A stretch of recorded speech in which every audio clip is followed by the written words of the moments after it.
Salut tout le monde, j'espère que vous allez bien et bienvenue dans cette nouvelle vidéo. Donc aujourd'hui, je vais partager avec vous 5 conseils qui m'ont rendu profitable en trading. Donc quand je me suis lancé sur les marchés, j'étais vraiment jeune, ça fait déjà plus que 8 ans aujourd'hui que je fais du trading, donc 4 ans à temps plein. Et dans mes débuts, j'ai fait énormément d'erreurs, tout simplement parce que j'avais aucun mentor, il y avait personne que je connaissais qui faisait du trading. Donc j'étais un peu tout seul là-dedans et j'ai fait malheureusement beaucoup d'essais et erreurs avant de finalement rencontrer mes premiers mentors et par la suite d'aller chercher des résultats. Et donc éventuellement, j'ai appris justement des concepts avec mes mentors qui m'ont beaucoup aidé à performer sur les marchés et c'est ça qui a fait entre autres donc aujourd'hui, j'arrive à en vivre, j'arrive à le faire à temps plein depuis déjà plusieurs années et j'ai des résultats qui sont extrêmement constants sur les marchés. Donc la vidéo d'aujourd'hui va vraiment être 5 conseils que mes mentors m'ont donnés et qui ont fait vraiment une différence dans ma vie et c'est pour ça que je voulais les partager avec vous aujourd'hui, tout simplement parce que ça va vraiment vous permettre également de vous améliorer et d'aller aussi chercher les résultats que vous voulez avoir. Donc guys, avant qu'on commence, comme d'habitude, j'apprécierais énormément si vous pourriez mettre un like sur la vidéo. C'est quelque chose qui m'aide tout simplement à grossir la chaîne davantage et assurez-vous donc que vous êtes abonné également si ce n'est pas déjà fait. Le premier conseil qu'un de mes mentors m'a donné dans mes débuts, et je me rappelle à quel point ça l'avait fait une grosse différence, c'est de voir le trading comme un jeu vidéo. Donc je sais que ça peut avoir l'air d'un drôle de conseil dit comme ça, mais vous allez comprendre d'où est-ce que ça vient. Donc quand je me suis lancé en trading, eh bien j'ai décidé en même temps de quitter un peu les jeux vidéo. Donc j'ai quand même continué à jouer pendant un certain temps, mais il faut savoir que quand j'étais plus jeune, j'avais une énorme addiction pour les jeux vidéo. Je faisais rien d'autre que ça, ok? Et c'était vraiment rendu à un point presque inquiétant, là, très honnêtement. Là, littéralement, j'avais aucune vie sociale. Je faisais juste gamer à longueur de journée. Tout mon temps libre, ça s'en allait là-dedans. Et donc, quand je me suis lancé en trading, justement, comme j'ai dit, la première année, j'avais pas vraiment de résultats, mais je continuais quand même d'avancer parce que j'avais le désir, veux pas, de réussir. J'avais quand même cette motivation-là d'essayer quelque chose de nouveau. Et quand j'ai rencontré l'un de mes premiers mentors qui a appris à me connaître un petit peu davantage, à un moment donné, il m'a fait réaliser que le trading, eh bien, c'était comme un jeu vidéo. Et donc, c'est pas vraiment que j'ai quitté les jeux vidéo pour faire du trading, c'était juste une évolution, disons, plutôt naturelle de passer de juste à jouer à des jeux vidéo à, entre guillemets, jouer donc sur les marchés. Et lorsqu'il m'a dit ça, ça m'a vraiment permis en fait de me mettre dans un contexte comme si j'étais moi-même dans mon propre jeu vidéo, comme si j'étais le personnage principal et que l'objectif, c'était de tout simplement devenir le meilleur possible et de vraiment performer sur les marchés. Ce qu'il faut savoir aussi, c'est que j'ai tout le temps été quelqu'un de très compétitif et donc dans les jeux vidéo que je jouais quand j'étais plus jeune, j'ai tout le temps été extrêmement bon. J'ai tout le temps été vraiment performant dans n'importe quel jeu. Et quand que mon mentor m'avait dit ça, c'était juste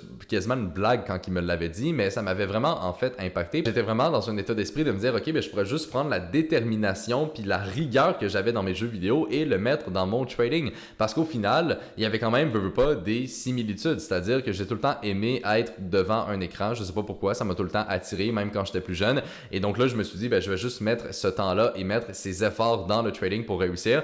Je vais le voir comme un jeu, comme si le but c'était vraiment juste de devenir bon sur les marchés puis de faire des très bons trades. Puis au final, ce que ça m'a permis aussi, c'est d'oublier un peu tout le côté monétaire de la chose. Parce que c'est sûr qu'en trading, veut pas, on joue avec de la vraie argent. Okay? C'est quand même très concret ce qu'on fait. Et c'est sûr que ça peut être plus difficile au début de gérer ses émotions et tout le côté psychologique. Mais donc le fait de le voir comme un jeu vidéo, ça m'a permis de me détacher un peu émotionnellement, veut pas, de l'argent qu'il y avait en jeu. Et ensuite de ça, ça m'a permis donc de mieux performer. Mais la raison pourquoi ce conseil-là, ça a fonctionné pour moi, c'est parce que comme j'ai dit, quand j'étais plus jeune puis que je jouais vraiment beaucoup, eh bien, je voulais gagner, je voulais être le meilleur, j'étais très compétitif. Donc, j'ai juste appliqué le même état d'esprit en trading. C'est sûr qu'il y a quelqu'un qui joue aux jeux vidéo puis qui n'a pas vraiment cette compétition-là en lui, ça va peut-être pas fonctionner comme état d'esprit à avoir. Mais moi, ça m'a vraiment littéralement juste changé ma perspective des choses. Puis là, je me suis dit, ok, je vais juste jouer le trading le mieux possible. Tu sais, concrètement, c'était ça mon point. Et par la suite, c'est ça qui m'a permis tout simplement d'aller chercher des résultats. Donc, au final, ça m'a beaucoup aidé. Puis c'est juste un petit changement de perspective, mais qui a fait une grosse différence pour moi. Le deuxième conseil que j'ai reçu d'un de mes mentors, et ça littéralement, c'est je pense l'un des points qui a fait la plus grosse différence dans mon trading, c'est tout simplement le fait d'être perfectionniste. Souvent, on entend dans la société aujourd'hui des gens qui disent que d'être perfectionniste, c'est pas un point qui est positif. Tu sais, arrête d'essayer d'être trop parfait, arrête d'essayer de faire en sorte que tout est correct, fais juste travailler puis avance. Okay? Des fois, on entend des choses comme ça et je suis totalement en désaccord, surtout par rapport au trading. Ce qu'il faut comprendre, c'est que le trading, c'est un jeu de précision. Et donc, pour être le plus précis possible et optimiser ses résultats, eh bien, il faut être perfectionniste. Il faut vraiment chercher les détails et vraiment comprendre tous les points du marché. C'est quelque chose qui est super important. Souvent, le trading, je vais le comparer par exemple à être un chirurgien. Donc, si par exemple, vous avez une opération et qu'il y a un chirurgien qui va vous ouvrir le ventre, eh bien évidemment, cette personne-là doit être extrêmement précise dans qu'est-ce qu'elle fait. C'est un travail qui demande d'être vraiment minutieux dans ses actions. C'est la même chose en trading. Si vraiment on veut optimiser ses résultats et atteindre un niveau d'excellence, il va falloir être perfectionniste.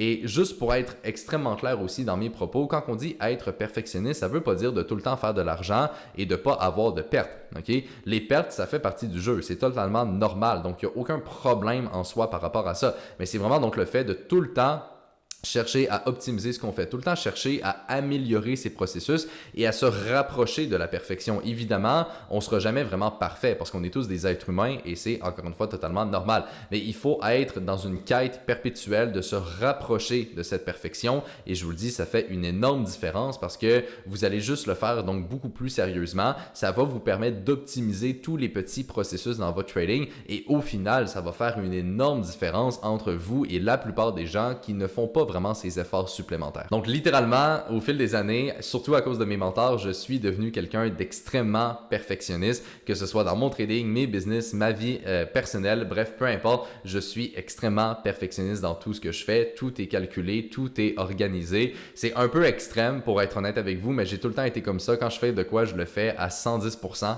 ok? Donc j'aime ça vraiment être extrêmement organisé dans tous les aspects de ma vie et c'est quelque chose qui m'aide à bien performer tout simplement parce que j'ai jamais à trop me poser de questions sur OK, qu'est-ce que je dois faire, c'est quoi qui va m'aider d'avancer, etc. Parce que tout est planifié d'avance. Fait que je vais juste suivre mon processus, je vais suivre mes systèmes et c'est ça qui m'aide donc à être le plus productif possible, tout simplement. Le conseil numéro 3 va peut-être vous surprendre un peu au début, mais vous allez comprendre rapidement ce que je veux dire et c'est-à-dire donc qu'il faut se fixer les bons objectifs. Donc souvent, qu'est-ce que je vois sur Internet avec des personnes qui se lancent en trading, c'est qu'ils vont se fixer différents objectifs par rapport à ça. Et juste pour vous donner quelques exemples, souvent je vais voir des gens qui vont se dire « Ok, moi j'aimerais ça par exemple gagner 200$ par jour en trading » ou « J'aimerais ça par exemple atteindre un capital de 100 000$. J'aimerais ça faire 100 000$ de profit dans l'année en trading. » Bref, peu importe. Okay? Fait que vraiment des objectifs en fait reliés à, mettons, combien d'argent que je peux faire, combien de pourcentage que je peux générer. Bref, ils vont se fixer des objectifs par rapport à ça. Et ça, c'est vraiment l'une des pires choses à faire. Et ce que je veux dire par rapport à ça, c'est que si on y pense vraiment, est-ce qu'on a pleinement le contrôle sur les résultats que les marchés vont nous donner? Eh bien, la réponse est non, parce que ça dépend des opportunités. Oui, il faut avoir des bons systèmes, oui, il faut savoir trader, mais même moi, par exemple, après 8 ans de trading, après des années de profitabilité constante, est-ce que ça m'arrive d'avoir des semaines et même des mois perdants? Eh bien, la réponse est oui, ok? Et c'est pas des erreurs que je fais, c'est tout simplement parce que le trading, c'est un jeu de probabilité. Donc, même si je respecte mon système à la lettre, puisque les pertes font partie du trading, eh bien, c'est totalement normal d'avoir des pertes de temps en temps, ok, ou même d'avoir des séries de pertes. C'est pas quelque chose qui est impossible. Donc, est-ce qu'on a vraiment le contrôle à 100% sur les résultats que le marché va nous donner? Eh bien, la réponse est non, même si on est profitable et même si on suit un bon système. Donc, est-ce que c'est des bons objectifs d'avoir, de se dire, ah, je veux faire tel pourcent ou tel montant d'argent à tous les mois? Eh bien, la réponse est non. Donc maintenant qu'on comprend le fait que le trading, c'est un jeu de probabilité et donc par la nature du jeu auquel on joue, on ne peut pas vraiment se fixer des objectifs comme ça, et bien là, la question à se poser, c'est OK, c'est quoi les objectifs qu'on doit se fixer? Et la réponse à ça, c'est tous les objectifs qui sont reliés au processus, c'est-à-dire que ce que vous avez le contrôle dessus réellement. Par exemple, ça va être donc des objectifs reliés à suivre son système, respecter ses règles du plan de trading que vous avez, faire un journal de trading pour suivre vos trades. Okay? Tout le temps être organisé, tout le temps savoir c'est quoi les nouvelles économiques, des choses comme ça. Okay? Fait que vraiment des objectifs qui sont reliés au processus, donc vraiment les actions que vous allez faire de façon concrète et non par rapport aux résultats. C'est une petite nuance, mais je vous le dis, j'ai vu énormément de gens faire cette erreur et moi-même, je l'ai fait dans mes débuts. Je me dis, je veux faire tel montant d'argent et au final, ça fait juste mettre un stress qui est totalement inutile sur quelque chose qu'on ne peut même pas contrôler. Donc, au lieu de se concentrer là-dessus, on va se concentrer sur des choses qu'on peut réellement contrôler, donc des choses qu'on a vraiment un impact dessus et c'est ça qui va faire une différence dans comment vous allez performer par la suite. Conseil numéro 4, optimiser ses probabilités. Évidemment, comme je viens de le dire, le trading, eh bien, c'est un jeu de probabilité, tout simplement. Donc, c'est quoi l'objectif d'un trader? C'est de faire une analyse fondamentale et une analyse technique, c'est-à-dire d'analyser la macroéconomie et d'analyser les graphiques. On va mettre ces deux styles d'analyse ensemble et c'est ça qui va nous donner donc une certaine probabilité d'avoir raison ou d'avoir tort sur, par exemple, une opportunité. Et comme je l'ai dit, évidemment, même un très bon trader va avoir des pertes, mais donc si on est vraiment capable à chaque fois qu'on prend un trade d'optimiser le plus possible les probabilités, eh bien sur du long terme, on va réussir à faire de l'argent et à être rentable. Donc ça, c'est super important de le comprendre. Les probabilités, au final, c'est vraiment la nature en soi du jeu, du trading et l'objectif, c'est de les optimiser. Et autant par mon expérience que par qu'est-ce que j'ai appris avec mes mentors, je vous confirme que la meilleure façon de faire ça, c'est d'avoir un système qui, comme j'ai dit, va utiliser autant l'analyse fondamentale que l'analyse technique. La raison pourquoi je voulais inclure ce point-là aujourd'hui, c'est tout simplement parce qu'il y a beaucoup de personnes, encore aujourd'hui, en 2023, qui vont utiliser seulement l'analyse technique, donc qui vont seulement regarder le graphique. On voit ça souvent sur Internet, des gens qui vont vraiment se fier uniquement au graphique pour prendre leur trade. Est-ce que c'est impossible d'être rentable comme ça? Je dirais que la réponse est non, ok? C'est quand même possible d'aller chercher une certaine rentabilité. Par contre, est-ce que c'est vraiment d'optimiser ses résultats? Eh bien, la réponse est non, ok? Vous n'allez pas optimiser littéralement tous vos systèmes en faisant seulement du technique. Il faut aussi inclure du fondamental, tout simplement parce que n'importe quel professionnel qui travaille dans une banque ou dans un hedge fund va travailler de cette façon-là. Et évidemment, c'est vraiment ces personnes-là qui font le plus d'argent sur les marchés. Donc, si nous aussi, on veut faire de l'argent et optimiser ses résultats, eh bien, il faut travailler comme ces personnes-là et c'est vraiment en appliquant le fondamental et le technique qu'on va réussir à faire ça, tout simplement. Et le cinquième conseil, qui est peut-être un peu bizarre, mais vous allez comprendre qu'est-ce que je veux dire, c'est de tout simplement entretenir une peur envers les marchés. Ça, c'est un concept que j'ai appris de Paul Tudor Jones, qui est l'un des plus grands gestionnaires de portefeuille au monde. C'est un milliardaire américain et cette personne-là a été donc rentable sur les marchés là, dans les dernières décennies. Donc, ça fait extrêmement longtemps qu'il transige sur les marchés et j'ai beaucoup étudié ce gestionnaire-là tout simplement parce que je le trouvais extrêmement intéressant. Et l'un des points qui m'a vraiment accroché dans son discours, c'est qu'il a dit une fois qu'il y avait vraiment une énorme peur des marchés, mais une peur de façon générale, pas par rapport à un événement précis qui est arrivé ou quoi que ce soit, mais juste en général, il y avait peur des marchés. Et la raison pourquoi c'est quelque chose qui est intéressant et qui est même important, je dirais, d'avoir, c'est parce que quand on a peur des marchés, eh bien, ça va nous pousser à être le plus sélectif possible et à vraiment contrôler son risque. T'sais, pensez-y, si vous n'avez pas peur des marchés, ok, vous vous sentez imbattable, mais c'est souvent quand on a un excès de confiance qu'on va prendre trop de risques et faire un peu n'importe quoi. Tandis que si vous avez peur des marchés, si vous le savez que vous pouvez perdre de l'argent et que si vous faites n'importe quoi, ça va arriver. Donc, si vous avez vraiment ces peurs-là, eh bien, ça va vous ancrer là-dessus. Et ça va vous permettre donc de justement pas faire n'importe quoi, de respecter vos systèmes, de respecter votre gestion du risque et de ne jamais décaler de ça parce que vous avez peur du contraire, ok?